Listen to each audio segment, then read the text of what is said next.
제가 민수기를 설교하려고 합니다. 36장으로 되어 있는데 제가 한번 쭉 보니까 한 30번 정도 설교할 것 같아요. 오늘은 1장, 2장을 읽었는데 이게 오늘 같은 경우는 1장, 2장을 그냥 묶어서 하려고 합니다. 어느 때는 막 석장을 묶어서 할 때도 있고, 또 어느 때는 작은 절이지만 또 하루 저녁 해야 되고, 그렇게 내용에 따라서, 주제에 따라서 36장이지만은 최선을 다해서 한 30번에 마치려고 합니다. 자, 이스라엘 백성들이 광야 생활을 하는데 이제 광야 40년인데 약 한 39년 동안을 생생하게 기록한 말씀이 바로 민수기입니다. 그런데 민수기를 읽다 보면은 민수기 19장하고 20장, 분명히 19장 다음에가 20장이잖아요. 그런데 그 이스라엘 백성들이 12정탐꾼을 가나안 땅에 보내서 정탐을 하잖아요. 그런데 여호수아와 갈렙은 하나님이 약속하신 땅이니까 가자. 저들은 우리 밥이다. 그렇게 믿음으로 고백하는데 나머지 10정탐꾼은 아니다. 우리는 메뚜기 같고 우리 다 죽는다. 이렇게 분위기가 완전히 이상해지잖아요. 원망하고 불평하고. 그래서 하나님으로부터 이제 징벌을 받습니다. 40일간 정탐을 했는데 하루를 1년으로 계산해서 40년 동안 광야에서 방황한다. 그런 기사가 나오잖아요. 그래서 그 말씀이 민수기 19장까지 있어요. 14장, 15장 이렇게 쭉 19장까지 있고, 그리고 난 다음에 20장에 딱 가면 뜬금없이 미리암이 죽었다더라, 아론이 죽었다더라, 그 기사가 나와요. 그게 무슨 말이냐면은, 자, 민수기가 광야 40년 기사지만은 약 한 38년의 기사가 없어. 이게 무슨 말이냐면은 40년 징벌을 받고 이 사람들이 약 38년 동안 광야 어디서 살고 어떻게 지냈고 어디에서 텐트를 치고 그 내용이 없습니다. 이게 이제 목회자들이 도움이 없이는 이게 구분하기가 참 어렵거든요. 보면 그냥 쭉 읽어가다 보니까 자연스러운데, 그래서 요거 하나만 특별히 말씀을 가르치는 교사들, 지도자들은 상식적으로 하는 게 좋아요. 그래서 민수기 19장부터 20장 사이에 38년의 기록이 없다는 거. 왜 없을 수밖에 없는 게 이 징벌 기간이거든요. 그냥 방황해봐라. 니들 멋대로 한번 살아봐라.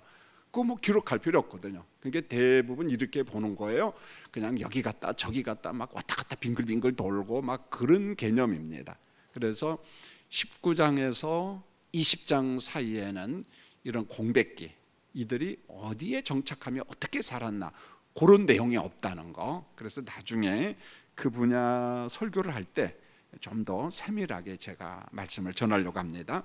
자, 그러면 이제 민수기가 이 모세 오경과 비교했을 때 위치가 어느 위치냐? 여러분, 사람이 기본을 아는 게 참 중요합니다.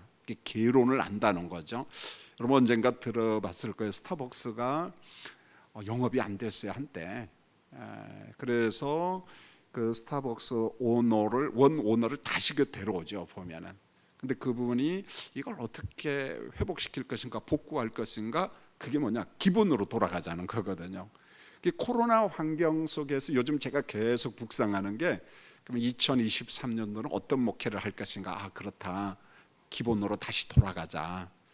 우리가 3년 동안 예배도 좀 무너지고 신앙도 무너지고 다 무너졌는데 뭐 이것 때문에 우리가 위축될 필요는 없어요. 다시 좋은 기회다. 기본으로 돌아가자. 그래서 스타벅도 맨 처음에 만들었던 그 커피의 맛, 그걸 살려내는 거죠, 보면은. 그러기 위해서 돈을 많이 들여서 재교육을 엄청나게 시킵니다. 그래서 스타벅스가 다시금 회복이 되고 그런 거거든요. 그래서 그 스타벅스의 창립한 원적이는 미국에 있어요, 보면. 그게 이제 분리된 건데 거기에 가면 손님이 얼마나 많은지 몰라요, 보면은요. 원 그대로 그걸 만들어내려고 노력을 하죠, 보면은. 그래서 우리가 이런 민수기나 혹은 성경을 공부할 때 항상 중요한 것이 개론을 아는 게 중요해요. 개론을. 그래서 여러분들도 모세 오경 속에 민수기는 어떤 위치에 있는가, 그것을 한번 기본적으로 정리를 해봤으면 좋겠어요. 자, 창세기 한번 보시죠. 보면은 천지창조 기사가 있잖아요. 그 다음에 홍수 심판 기사가 있고 이제 족장 이야기가 나오잖아요. 여러분 족장 하면은 아브라함, 이삭, 야곱, 이들이 족장 시대 사람이거든요. 대단히 이때 오래 삽니다. 족장 시대 때는. 그런데 야곱 시대에 기근 가뭄이 오잖아요. 그래서 더는 살 수 없으니까 애굽으로 이주를 합니다. 여러분 야곱 자손들의 의식주를 해결한 사람이 누굽니까? 애굽의 총리인 요셉이 해결해요. 이때는 셈족 계열 사람들이 애굽을 통치하니까 이게 가능합니다.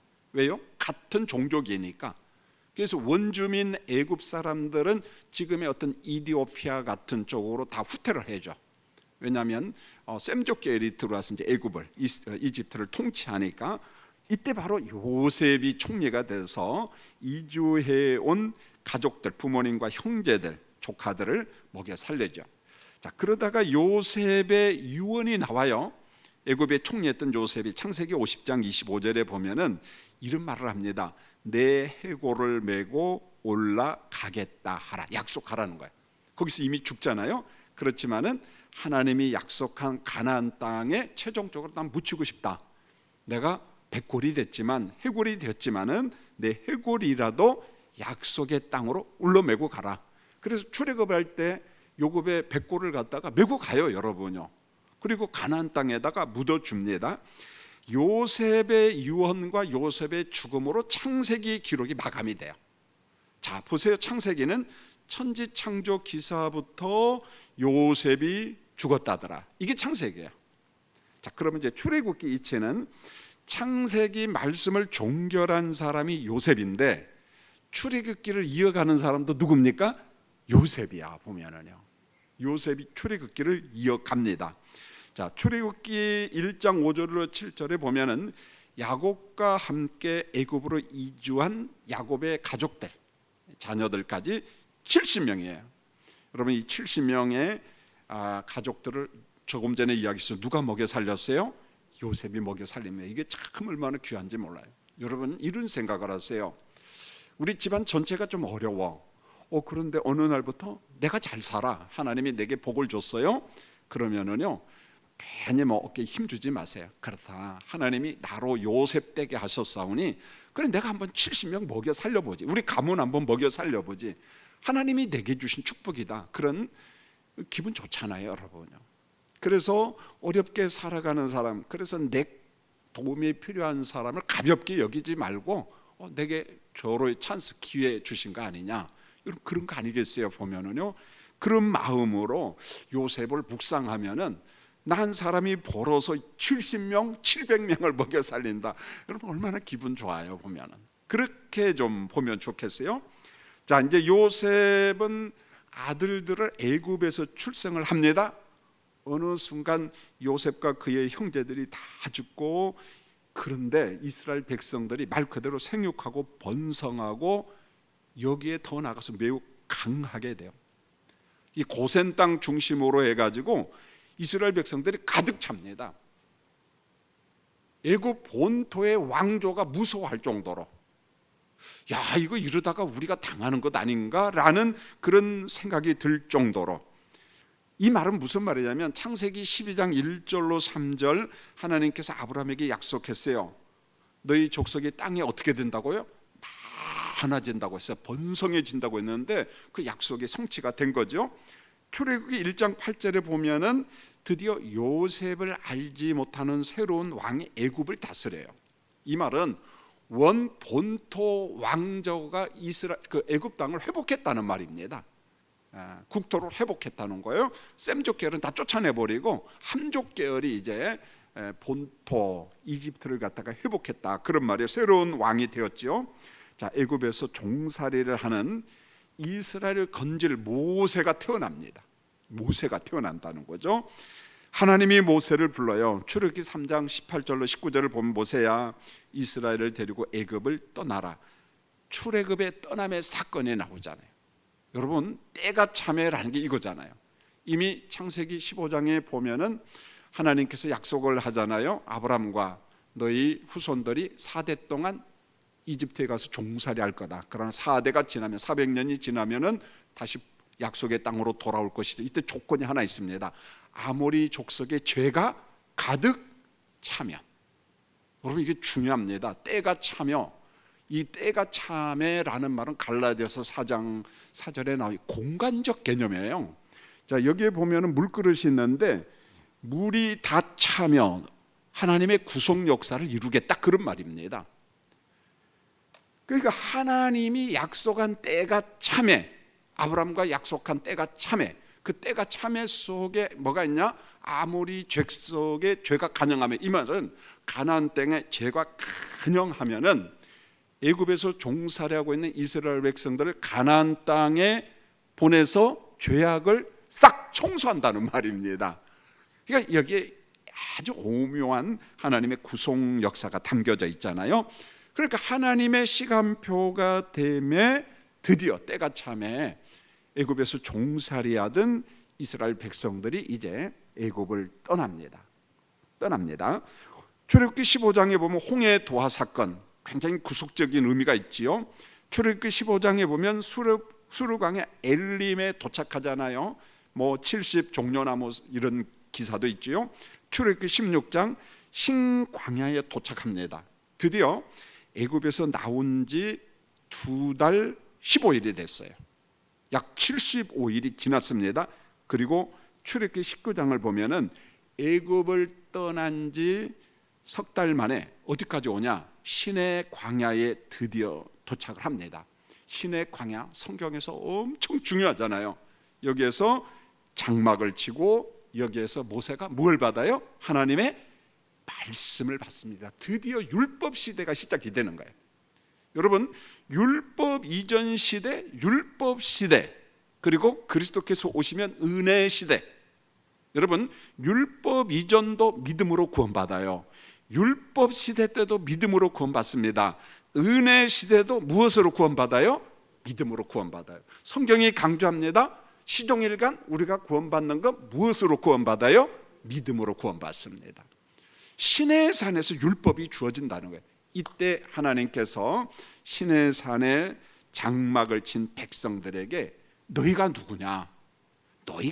이걸 이야기합니다. 출애굽기 19장 4절로 6절에 보면 이런 말씀이 나와요. 하나님이 이스라엘을 애굽에서 업어서 인도했다. 세계는 하나님의 것이다. 이스라엘은 모든 민족 중에서 하나님이 택한 소유이다. 선민이다. 그런 말이죠. 이스라엘은 제사장 나라로 선택했다. 세계와 하나님 사이에 중보 역할을 하는 하나님의 나라, 하나님의 백성. 그러니까 이스라엘은 뭐냐? 여호와 하나님을 증거할 선교사로, 왕 같은 제사장으로 내가 너를 삼았다는 거예요. 여러분, 이게 중요하잖아요. 그저 단순히 작은 민족 이스라엘 별것 아닌 그게 아니라는 거예요. 내가 너를 선택한 목적이 있는데 그게 뭐냐? 하나님과 세상 사이의 제사장 역할, 중보자 역할을 하라. 그리고 세상에서 하나님의 존재를 알리는 선교사가 돼야 된다. 그러면서 시내산 말씀을 주어집니다.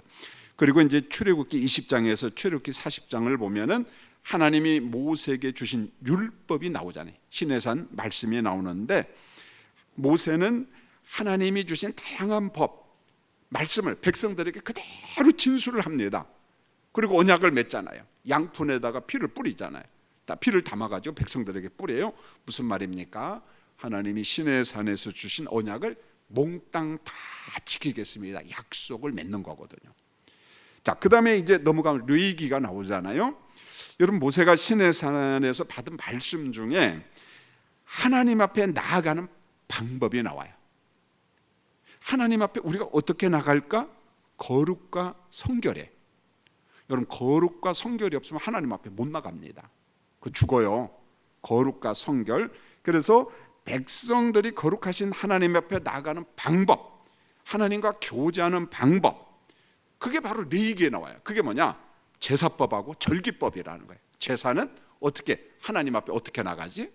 죄인은 왕이 죄를 보면서 왕은 어떻게 나가지? 백성이 죄를 보면서 백성이 어떻게 나가지? 제사장이 죄를 보면서 제사장은 어떻게 나가지? 그 다음에 절기법, 온 백성이 어떻게 하나님 앞에 나갈 것인가. 그러면서 레위 지파 사람들을 향한 하나님의 요구함이 있는데, 너희들은 거룩해야 된다. 근데 그 거룩함은 너희만의 거룩함이 아니라 그 거룩함을 백성들에게 본을 보여야 돼. 그러면 그대로 배우는 거거든요. 그래서 레위기 주제 가운데 하나가 내가 거룩하니 너희도 어떻게 해요? 거룩하라. 이거에 보면은 누가 하나님 앞에 나갈 수 있느냐? 거룩한 자가, 경건한 자가, 정결한 자가. 그래서 정결법에 대한 제사법이나 절기법 이런 게 나와요. 그 다음에 이제 앞으로 공부할 민수기, 이것은 시내산부터 시작해서, 시내산이에요. 모세가 율법을 받았잖아요. 시내산에서 어디까지 기록이 난 모압 평지까지 40년이에요. 말 그대로.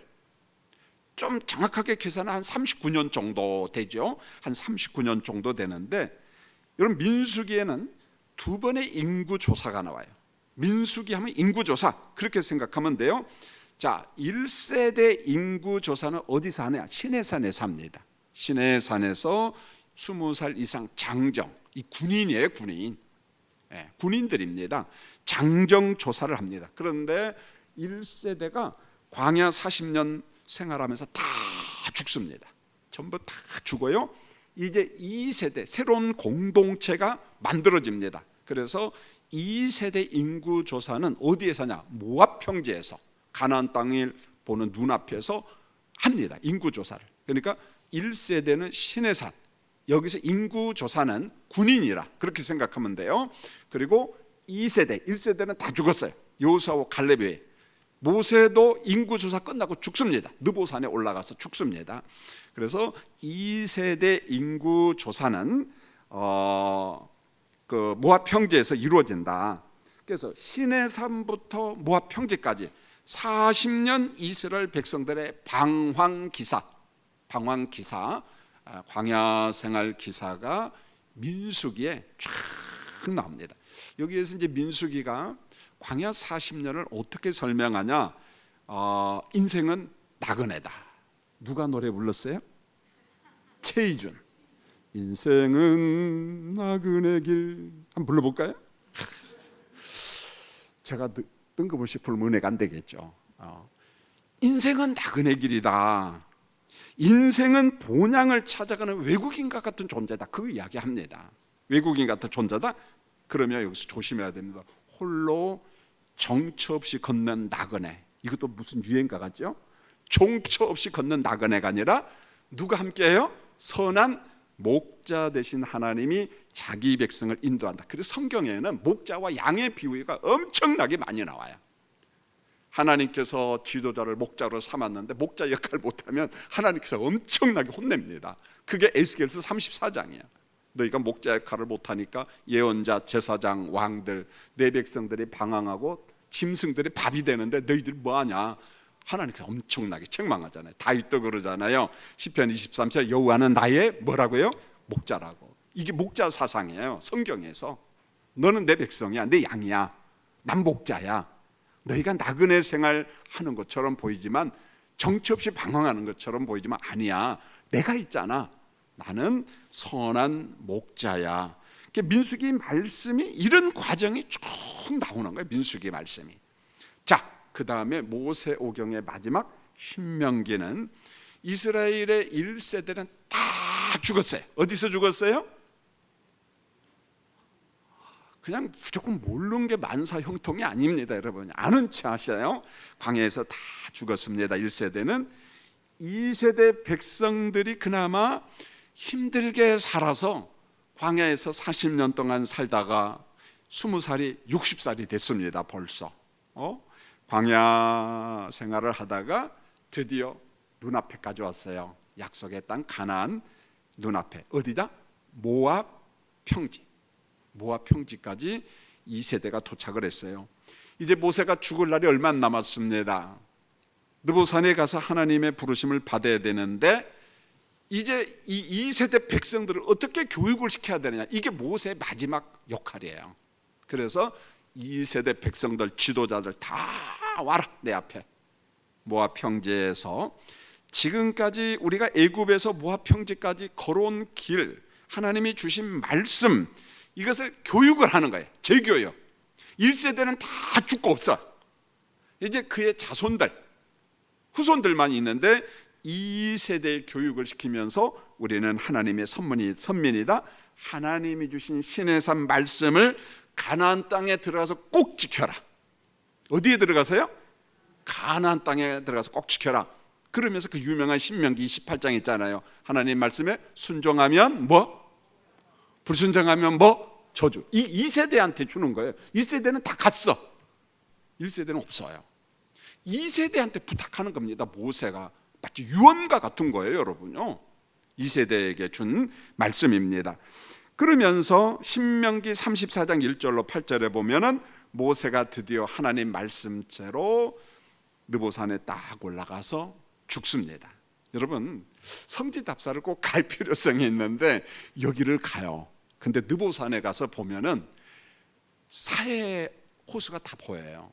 여리고 평지가 다 보입니다. 그리고 모세의 마음을 느낄 수가 있어요. 아니, 저기 들어가고 싶어서 광야 40년 동안 인생 120년을 살았는데 너 보기만 하라 그러니 얼마나 속이 상하겠어요. 하나님, 나 좀 들어가면 안 돼요? 얼마나 그렇게 했어요. 근데 그걸 쫙 보고 너희 후손들이 들어가서 잘 살 거야. 너 고생했다. 이제 나랑 천당에서 같이 살자. 예, 알겠습니다. 그 느보산을 볼 수가 있어요. 여러분, 하나님의 은혜 가운데 느보산 가는 축복이 임하기를 원합니다. 예, 아멘 한 사람은 제가 이거 돈을 줘야 되나? 어떻게 해야 되나? 가긴 가야 되는데 그래서 민수기 말씀은 이거예요. 이제 저랑 민수기 공부를 해요. 30번 정도. 시내산부터 어디까지? 벌써 잊어버렸습니까? 다음 따르겠어요. 시내산부터 모압평지까지. 이게 바로 민수기 말씀이다. 약 한 39년 정도의 역사 진술이에요. 광야 생활 진술. 시내산에서부터 모압평지까지. 오늘은 드디어 1회 연속국 1회 민수기 1장 2장을 함께 봅니다. 엄청 길어요. 그런데 읽어보면 너무 재미없어. 그런데 얼마나 귀합니까? 1장 2장이 한번 공부를 아주 기본적인 것만 한번 보려고 합니다. 자, 민수기 1장 1절로 45절에 보면은 이스라엘 각 지파의 인구조사가 나와요. 지파별로 인구조사가 쫙 나옵니다. 시내산 1세대의 인구조사의 목적은 뭐냐? 군인이다. 일반적으로 군인이다. 그걸 생각하면 돼요. 인구조사 그러면은 레위 지파는 한 살도 조사합니다. 아주 세밀하게. 그러나 이제 그 밖에 지파들은 세밀하게 조사한다는 게 한계가 있어요. 그래서 기본적으로 인구조사하면은 군인들을 조사합니다. 여러분, 이스라엘 주변에 여러 나라가 있잖아요. 뭐 가나안 정복할 때 어떻게 이 가나안 족속들과 싸울 것인가? 병력을 알아야 되잖아요. 병력 숫자. 그래서 이 확인하는 작업이 인구조사. 저 원수들과 어떻게 싸울 것인가? 여러분, 이스라엘에서 살 때, 이스라엘이 애굽에 살 때, 고센 지방 중심으로 애굽에 살 때는요, 군인 필요가 없어요. 애굽에 군인이 있으니까 의식주만 해결하면 돼. 먹고 살면 됩니다. 애굽이 알아서 다 하니까. 그러나 애굽에서 떠난 다음부터는 아니에요. 먹고 사는 것도 책임져야 되지만 전쟁도 직접 해야 돼 이제는. 그래서 가나안 입성과 정복을 위해서는 이제 절대적으로 군인이 필요합니다. 그래서 이스라엘을 공격하는 적들이 있으면 싸워야죠. 우리 민족은 내가 지킨다. 내 백성은 내가 지킨다. 그겁니다, 여러분. 그러니까 병력 조사를 하는 겁니다. 여러분, 가나안 7족속은요 호수아비가 아니에요. 성경에 보세요. 철병거가 있어요. 철기 문화가 발전했습니다. 이에 비하여 이스라엘의 분위기를 보며 칼이 별로 없었어요. 몽둥이 가지고 싸운다니까요. 이런 겁니다. 누구는 탱크 가지고 싸우는데, 누구는 막 미사일 갖고 싸우는데, 우리는 작대기 갖고 싸우는 거예요. 뭐냐? 성경에 보면은 여러분, 사실 무기 체계를 놓고 보면은 이스라엘과 가나안 족속은 비교 자체가 안 돼. 비교 불가합니다. 계산적으로 보면은요, 가나안이 백전백승을 해야 돼요. 무기체계 자체가. 거기는 철기 문화인데 여기는 청동기 문화도 아니고 몽둥이 문화입니다, 여러분요. 마치 뭐 돌 가지고 싸우고 무슨 석기 시대 사람들처럼. 여러분 굉장한 거죠, 차이점이. 자, 애굽에서 나온 즉시 가나안 땅에 딱 진입을 하면은 이스라엘 백성 전멸합니다. 전멸, 다 죽어요, 여러분. 싸워보지도 못하고. 광야 40년은 징벌로서 40년이지만 한편으로 보면은 하나님께서 자기 백성들을 막강한 군인으로 만드는 훈련 기간이에요. 훈련 기간입니다. 하나님의 백성이라고는 정체성 교육을 합니다. 왜 정체성 교육이 필요하냐? 애굽에서 430년 살면서 자기 정체성을 가지려고 했지만 많은 부분 어떻게 됐어요? 잃어버렸어요, 여러분. 대표적인 게 보십시오. 아론과 백성들이 모세가 시내산에 올라가서 더디 내려오니까 금 부치 갖다가 뭘 만들어요? 송아미 안 만들어. 이게 우리를 인도한 신이라고 이야기합니다. 이미 정체성을 상실해버린 거예요, 사실은요. 이런 사람들을 가나안 땅에 들여보내면 우상숭배 다 하죠. 그러니까 징벌로서 40년인데 한편으로 보면 훈련사예요. 정체성 교육, 민족 공동체 훈련, 적들과 싸울 때는 12지파가 어떻게 단결해야 되는가, 지파의 역할 뭐 이런 거 다 훈련하잖아요. 조직 훈련. 엄청나게 조직화해버립니다. 그래서 가나안 땅에서 살 수 있는 훈련을 광야 40년, 징벌로 40년이지만 한편으로 하나님께서 완벽하게 교육을 시킵니다. 자, 하나님은 준비할 수 있는 시간을 꼭 주셨다. 한번 따라하겠습니다. 준비할 시간. 여러분, 성경을 보면은 하나님의 보편 은총 가운데 이 준비할 시간을 주셔요. 하나님께서 누구에게나. 그것은요, 예수 믿는 사람뿐만이 아니고 불신자도 마찬가지예요. 일반 은총 영역 속에서 하나님이 주신 은혜가 있거든요, 보면.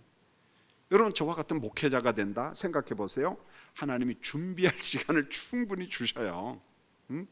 본인의 소명과 더불어 필요한 만큼 공부도 해야 되고, 실력이 부족하면 실력도 준비하고, 그래서 대학도 가라고 합니다. 신학대학원도 가라고 합니다. 그것 가지고 안 되면 THM도 가라고 합니다. 박사과정도 가라고 합니다. 공부할 시간이 없으면 목회하면서 디민과정도 가라고 합니다. 이 모든 과정을 보면은 하나님께서 필요한 만큼 실력과 능력을 준비할 수 있는 시간을 우리에게 다 줬다는 거예요. 여러분, 노후도 준비할 시간 다 줬어요, 여러분요. 우리가 곰곰이 한번 생각해 봐서 내가 어디서 게을렀지? 어디서 내가 준비하지 못했지? 그러면요, 세상 말로 펑크난 자리가 있어요. 여러분, 우리 인생을 갖다가 돌이켜 보면 그래서 참 죄송하고 내가 준비하지 못하고 열심히 충성하지 못한 그런 영역들이 있거든요, 보면은요. 목회자도 마찬가지입니다. 여러분, 준비하지 못해가지고 나중에 했다가 목회가 어려운데 그 사람들 보면은 원망하고 그런 부분이 많거든요. 그래서 괜히 큰 교회 목사님들 비판이 나오고 그저 큰 교회 그런 약점만 찾아서 이야기하고 사실은 그거 찾을 시간이 없거든요. 다 큰 교회 목회자가 되라는 말은 아닙니다. 농어촌 교회도 갈 수 있죠. 그럼에도 불구하고 나의 게으름은 안 보는 거야. 나의 나태함은 보지 않는 거야. 그런데 그렇게 목회자가 되기 위해서 피눈물 났거든요, 보면은요. 여러분, 우리 인생들에게 하나님께서는 준비할 시간을 주신다는 거예요, 보면은요. 어디에서 내가 게을렀고 어디에서 문제가 있는가 내 인생을 한번 점검해 봐야죠. 이걸 확인하면 그 사람 인생 성공하는 거죠, 보면은. 자, 민수기 1장 1절로 4절에 보면 이스라엘이 애굽에서 나온 지, 그러니까 나오자마자 인구조사하지 않았어요. 나온 지 시내산에서 얼마 동안 있었어요. 시내산 밑에 장막을 치고 상당히 오래 있었어요. 둘째 해 2월 1일 이렇게 나옵니다. 둘째 해. 원래 시내산 도착은 석 달 만에 도착했어요. 그러니까 시내산에서 꽤 오래 있었죠. 이동하지 않고 오래 있었습니다. 하나님이 시내산 회막에서 모세와 대화를 합니다. 장막에서. 자, 이스라엘 자손 중에서 20살 이상으로 싸움에 나갈 남자를 계수하라. 20살 이상 숫자를 해라. 군인이에요, 군인. 전쟁에 나갈 사람을 계산하라. 그리고 각 지파마다 우두머리를 한 명씩 세워라. 여러분, 우두머리는 무슨 역할을 하냐? 모세와 아론과 함께하는 지도자입니다. 모세와 아론이 뭔가를 지시하고 명령할 때 이 우두머리를 부릅니다. 야, 어떻게 할까? 작전을 짜는 거죠. 여러분, 중요합니다. 우두머리, 리더자. 교회에도 지도자가 있어야 되고 국가에도 지도자가 있어야 돼요. 가정에도 지도자가 있어야 된다는 거예요. 사공이 많으면 배가 산으로 올라간다는 속담이 있잖아요. 오합지졸이 됐거든요, 오히려. 그래서 전체를 지도하는 지도자, 우두머리가 있었어요. 그 다음에 5절로부터 15절에 보면은 이스라엘 각 지파에서 12명의 우두머리를 세웁니다. 자, 르이 지파는 하나님이 구별하여 성전에서 일하는 지파가 되죠. 그래서 이 모든 지파 그룹에서 르이 지파는 쏙 빼버려요. 자, 너희들 거기서 나와. 대신에 요셉의 두 아들 에브라임과 므낫세가 삼촌들 그룹 속에 들어갑니다. 아버지들 그룹 속에 들어가는 12지파가 되는 거죠. 성경에 보세요. 요셉은 두 몫의 복을 받습니다. 요셉이 엄청난 복을 받죠. 자기 아들이 지파를 구성하잖아요. 역대상 5장 1절로 2절에 보면 장자 르후벤은 아버지 침상을 더럽게 했어요. 장자잖아요. 두 몫의 복을 받을 장자인데 아버지 침상을 더럽혔잖아요. 서모 비라와 통과나무로 말미암아 장자의 복을 뺏깁니다. 상실해 버립니다. 그래서 주권자의 복, 왕권, 메시아가 나오는 지파의 복, 이것은 유다한테로 다 넘어갑니다. 유다가 다 받아. 유다 지파가. 그 다음에 장자의 목마, 경제권의 복, 이 물권은 누구한테 다 가냐? 요셉한테 다 갑니다. 그래서 두 사람이 유달리 복을 많이 받아요. 여러분, 요셉의 두 아들 므낫세와 에브라임, 특별히 에브라임은요, 이스라엘의 역사 속에서 경제권은 다 가지고 있어요. 엄청 부자입니다. 엄청 부자예요. 유다 하면 왕권, 권력을 가지잖아요. 이 두 지파가 그런 걸 다 가지잖아요. 보면은 결국은 요셉을 통해서 혹은 루벤을 통해서 우리가 적용할 수 있는 게 뭐냐? 자기 목, 하나님이 내게 주신 은사 감당치 못한 사람 루벤. 그 밖의 사람은 고린도전서 4장 2절에서 이야기하면서 맡은 자에게 구할 것은 뭐다? 충성이다. 계시록 2장 10절에 서문학교에 말씀했어요. 죽도록 무엇하라? 충성하라. 충성해요. 여러분, 우리에게 은사 주셨거든요. 우리에게 하나님의 축복이 있거든요. 보면은, 아니 목사님 난 아직도 몰라요. 그러면 이제 저도 몰라. 이제 이 정도 되면 이제 알아야 되거든. 이 정도 되면은요. 그런데 하나님이 그것 가지고 충성하라. 우리에게 주신 게 있거든요. 그 다음에 이제 20절로 46절 싸움에 동원할 자원 조사를 하는데 몇 명이냐? 60만 3,550명. 자, 여기서 죄된 사람은 여자, 아이, 외국인, 노인, 레위 지파는 제외됩니다. 그래서 60만 3,550명의 근거에서 이스라엘 인구를 조사를 하는 거예요. 우리가 보통 200만 명이라고 하는데 아마 옛날에 크로스웨이 공부한 사람들은 다른 견해를 받을까? 아니다, 350만 명이다. 많게는 700만까지 봐요. 이건 학자들의 견해니까 우리가 200만 명이다라는 것도 분명히 없어. 사실은 왜냐하면 200만 명이라면 한 가정에 한 4명 정도 뭐 자손, 부인, 자식들, 그건 지금 개념이야. 근데 옛날에 보면은 자식들을 대부분 2명 낳았을 것 같아요? 5명 낳았을 것 같아요? 5명 낳은 것도 조금 낳은 거야. 그렇죠? 여러분 엄마 아버지 보세요. 몇 명 낳았어요? 7남매 8남매. 네, 그랬거든요. 그래서 이런 걸 비교해 갖고 크로스웨이는 높게 봐요. 200만 명은 넘을 거다. 350만 명, 많게는 700만 명. 그러니 200만 명이 광야 걸어가는 것도요, 이건 무시무시합니다, 여러분. 사람 200만 명이 쫙 걸어가면 어떻게 되겠어요, 여러분요? 350만 명이 걸어가면 어떻게 되겠습니까? 장관이죠, 보면은 엄청난 겁니다. 하여간 뭐 이것은 뭐가 진리고 뭐가 정답이다, 그건 없어요. 인구가 많다. 그러나 군인들은 정확해요, 숫자가. 그 다음에 이제 민수기 1장 47절로 54절에 보면은 레위 지파는 이스라엘 12지파 계수에 포함하지 말라 그랬습니다. 그러면은 전쟁에 안 나가는 듯이 역할이 있잖아요. 레위 지파는 싸움에 나가지 않는 대신에 성막 관리, 성막 봉사, 성막 중심의 삶을 살아라, 이걸 이야기를 합니다.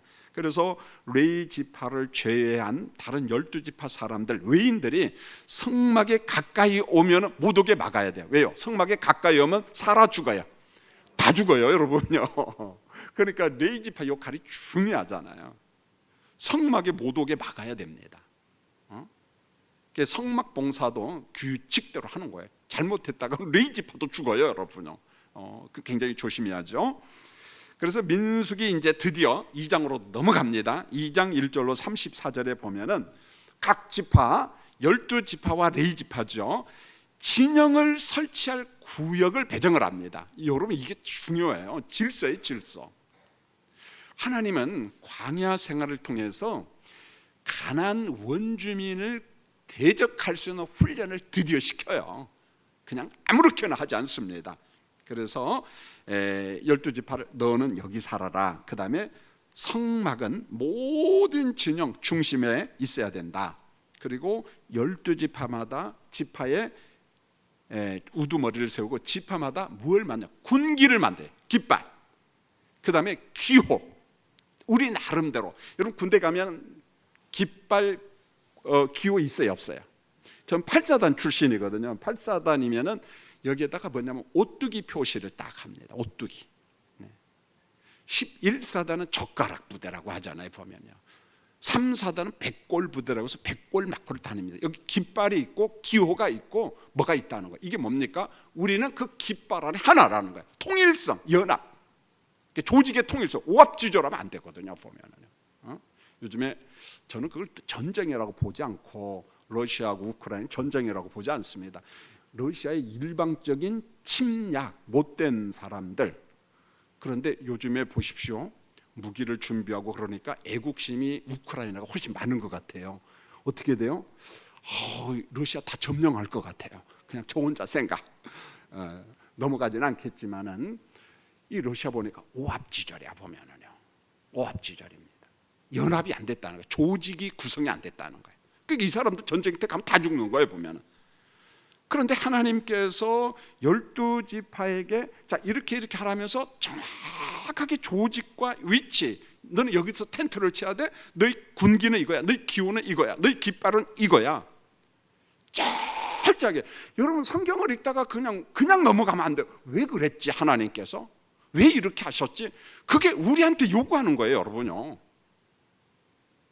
우리한테도 석관 중앙교회 나름대로 깃발이 있어야 되고 목표점이 있어야 되고 걸어갈 방향이 있어야 된다는 거예요. 이거 없이 가자 그러면 안 된다는 거예요. 11월 6일 날 오이코스 전체 출석주의를 하자고 하는데 그냥 구호만 있고 어떻게 하지? 안 된다는 거예요. 자, 1000명. 그 다음에 권사님들 기도 부탁합니다.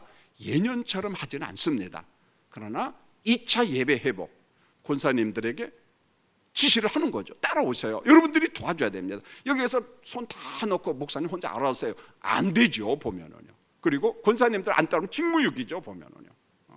안 되는 거예요, 여러분요. 지금 오늘 설교 듣고 있는 사람들, 권사님들은 유심히 들어야 돼요. 다음 주부터는 수요일 날 나와야 돼, 안 나와야 돼? 안 나오는 사람은 이제 그 이상 해석을 안 하겠어요, 보면은요.